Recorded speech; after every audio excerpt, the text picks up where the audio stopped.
ನಮ್ಮ ಎಸ್ ಸರ್ಕಾರ ನ್ಯೂಸ್ ವಾಹಿನಿಯ ಮಣಿಕಂಠ ಸುರೇಶ್ ಮರಕಟ್ಟಿ ಅವರು ಕಿತ್ತೂರು ರಾಣಿ ಚೆನ್ನಮ್ಮ ಪೋರ್ಟ್ಗೆ ಭೇಟಿ ನೀಡಿ ಸ್ಥಳ ಪರಿಶೀಲನೆ ಮಾಡಿದರು. ಇತಿಹಾಸ ಪ್ರಸಿದ್ಧವಾಗಿರುವ ಈ ಪವಿತ್ರ ಸ್ಥಳದಲ್ಲಿ ಎಲ್ಲೆಡೆ ಪ್ಲಾಸ್ಟಿಕ್ ತ್ಯಾಜ್ಯ, ಗುಡ್ಕಾ ಚೀಟಿಗಳು ಮತ್ತು ಅಶುದ್ಧತೆ ಕಂಡುಬಂದಿದೆ.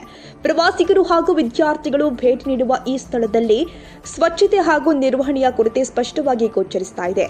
ಕಿತ್ತೂರು ರಾಣಿ ಚೆನ್ನಮ್ಮ ಅವರು ಭಾರತದ ಮೊದಲ ಮಹಿಳಾ ಸ್ವಾತಂತ್ರ್ಯ ಹೋರಾಟಗಾರ್ತಿ. ಅವರ ಹೆಸರಿನೊಂದಿಗೆ ಜೋಡಿಸಲ್ಪಟ್ಟ ಈ ಐತಿಹಾಸಿಕ ಸ್ಥಳವನ್ನ ಈ ರೀತಿಯಾಗಿ ನಿರ್ಲಕ್ಷ್ಯ ಮಾಡಿರುವುದು ಅವರ ತ್ಯಾಗಕ್ಕೆ ಮಾಡಿದ ಅಪಮಾನವಾಗುತ್ತೆ. ನಾವು ದೇಶದ ನಾಗರಿಕರು ತೆರಿಗೆ ಪಾವತಿ ಮಾಡ್ತಿದ್ದೀವಿ, ಆದರೆ ಆ ತೆರಿಗೆಯ ಸರಿಯಾದ ಉಪಯೋಗ ಇಲ್ಲದಿರುವುದು ಜನರಲ್ಲಿ ಆಕ್ರೋಶ ಹುಟ್ಟಿಸ್ತಾ ಇದೆ. ಸರ್ಕಾರ ಹಾಗೂ ಸಂಬಂಧಪಟ್ಟ ಅಧಿಕಾರಿಗಳು ತಕ್ಷಣವೇ ಈ ವಿಷಯದ ಬಗ್ಗೆ ಗಮನ ಹರಿಸಿ ಕಿತ್ತೂರು ಪೋರ್ಟ್ನ ಸ್ವಚ್ಛತೆ, ಸಂರಕ್ಷಣೆ ಹಾಗೂ ಸಮಗ್ರ ಅಭಿವೃದ್ಧಿಗೆ ಕ್ರಮ ಕೈಗೊಳ್ಳಬೇಕು. ಪ್ಲಾಸ್ಟಿಕ್ ಬಳಕೆ ನಿಷೇಧ, ಕಸ ನಿರ್ವಹಣಾ ವ್ಯವಸ್ಥೆ, ನಿಯಮಿತ ಸ್ವಚ್ಛತಾ ಅಭಿಯಾನ ಮತ್ತು ಪ್ರವಾಸಿಗರಿಗೆ ಅಗತ್ಯ ಮೂಲ ಸೌಕರ್ಯ ಒದಗಿಸುವುದು ಅತ್ಯಂತ ಅಗತ್ಯವಾಗಿದೆ. ಇತಿಹಾಸವನ್ನ ಕೇವಲ ಪುಸ್ತಕದಲ್ಲಿ ಮಾತ್ರವಲ್ಲ, ಸ್ಥಳದಲ್ಲಿಯೇ ಗೌರವದಿಂದ ಉಳಿಸಿಕೊಳ್ಳುವುದು ನಮ್ಮ ಜವಾಬ್ದಾರಿ. ರಾಣಿ ಚೆನ್ನಮ್ಮ ಅವರ ಹೆಸರಿಗೆ ತಕ್ಕಂತೆ ಕಿತ್ತೂರು ಪೋರ್ಟ್ ಅಭಿವೃದ್ಧಿಯಾಗಬೇಕು ಎಂಬುದು ನಮ್ಮ ಆಗ್ರಹ. ಈ ಕುರಿತು ಸರ್ಕಾರ ಮತ್ತು ಅಧಿಕಾರಿಗಳು ಶೀಘ್ರ ಕ್ರಮ ಕೈಗೊಳ್ಳಬೇಕು ಅಂತ ಎಸ್ ಸರ್ಕಾರ ನ್ಯೂಸ್ ಚಾನೆಲ್ ಪರವಾಗಿ ಮನವಿ ಮಾಡ್ತೀವಿ. ಮಣಿಕಂಠ ಸುರೇಶ್ ಮರಕಟ್ಟಿ, ಎಸ್ ಸರ್ಕಾರ ನ್ಯೂಸ್, ನಂದಗಡ. ಶರಣ್ರಿ, ಎಸ್ ಸರ್ಕಾರ ಕನ್ನಡ ನ್ಯೂಸಿಂದ. ಇಲ್ಲಿ ನೋಡತ್ತೀರಿ ಕಿತ್ತೂರು ಕೋಟೆ ಒಳಗದೇವೆ ಈ ಪ್ಲಾಸ್ಟಿಕ್, ಈ ಗುಟ್ಕಾ ಚೀಟಿ ಎಲ್ಲ ನೋಡಕತ್ತೀರಿ. ಎಷ್ಟು ಹೊಲಸು ಮಾಡ್ಯಾರ, ಭಾಳ ಚಲೋ ಐತಿ. ಕಿತ್ತೂರು ರಾಣಿ ಚೆನ್ನಮ್ಮ ಕೋಟೆ ಇದೆ ಕಿತ್ತೂರದ. ಆದ್ರೆ ಬೇಜಾರೇನು ಅನಿಸೈತಂದ್ರೆ ಇಡ್ತಾರಲ್ಲ. ಕಿತ್ತೂರು ರಾಣಿ ಚೆನ್ನಮ್ಮ ದೇಶದ ಮೊದಲ ಸ್ವಾತಂತ್ರ್ಯ ಮಹಿಳಾ ಹೋರಾಟಗಾರ್ತಿ.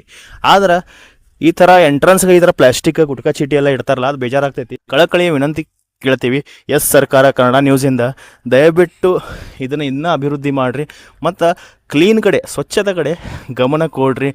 ಇದು ನಮ್ಮ ಕಿತ್ತೂರು ರಾಣಿ ಚೆನ್ನಮ್ಮಗೆ ಮರ್ಯಾದೆ ಕೊಡೋ ವಿಷಯ ಆಕೈತಿ ಮತ್ತು ಹೆಮ್ಮೆಯ ವಿಷಯ ಆಕೈತಿ ಕನ್ನಡಿಗರದ ಮತ್ತು ನಮ್ಮ ಭಾರತ ದೇಶದ. ಯಾಕಂದ್ರೆ ನಮ್ಮ ದೇಶಕ್ಕೋಸ್ಕರ ಅವರ ಪ್ರಾಣ ಕೂಡ ತ್ಯಾಗ ಮಾಡ್ಯಾರ. ಅವ್ರಿಗೆ ನಾವು ಗೌರವ ಕೊಡ್ಬೇಕಂದ್ರೆ ಇದು ಅಭಿವೃದ್ಧಿ ಇನ್ನೂ ಆಗಬೇಕು ಮತ್ತು ಸ್ವಚ್ಛತೆ ಕಡೆ ಗಮನ ಕೊಡಬೇಕು. ಇಲ್ಲಿ ನೋಡ್ರಿ ಮೇಲೆ ನಂದಿ ಧ್ವಜ ಐತಿ, ಇದು ಭಾಳ ಚಲೋ ಐತಿ.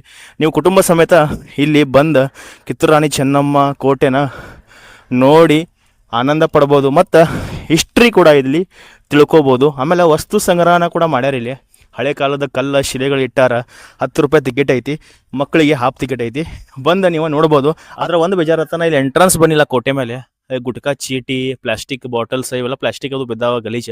ನಾವು ಒಂದಾಗ ಕೇಳೋದು ಕರ್ನಾಟಕ ಸರ್ಕಾರಕ್ಕೆ ಮತ್ತು ಸುತ್ತಮುತ್ತ ಇರೋ ಅಧಿಕಾರಿಗಳಿಗೆ, ದಯವಿಟ್ಟು ಕ್ಲೀನ್ ಮೇಂಟೈನ್ ಮಾಡಿರಿ. ಅಭಿವೃದ್ಧಿ ಆಗತೈತಿ, ಇನ್ನೂ ಅಭಿವೃದ್ಧಿ ಆಗಲಿ. ಯಾಕಂದ್ರೆ ಕಿತ್ತೂರು ರಾಣಿ ಚೆನ್ನಮ್ಮ ದೇಶದ ಮೊದಲ ಮಹಿಳಾ ಸ್ವಾತಂತ್ರ್ಯ ಹೋರಾಟಗಾರ್ತಿ.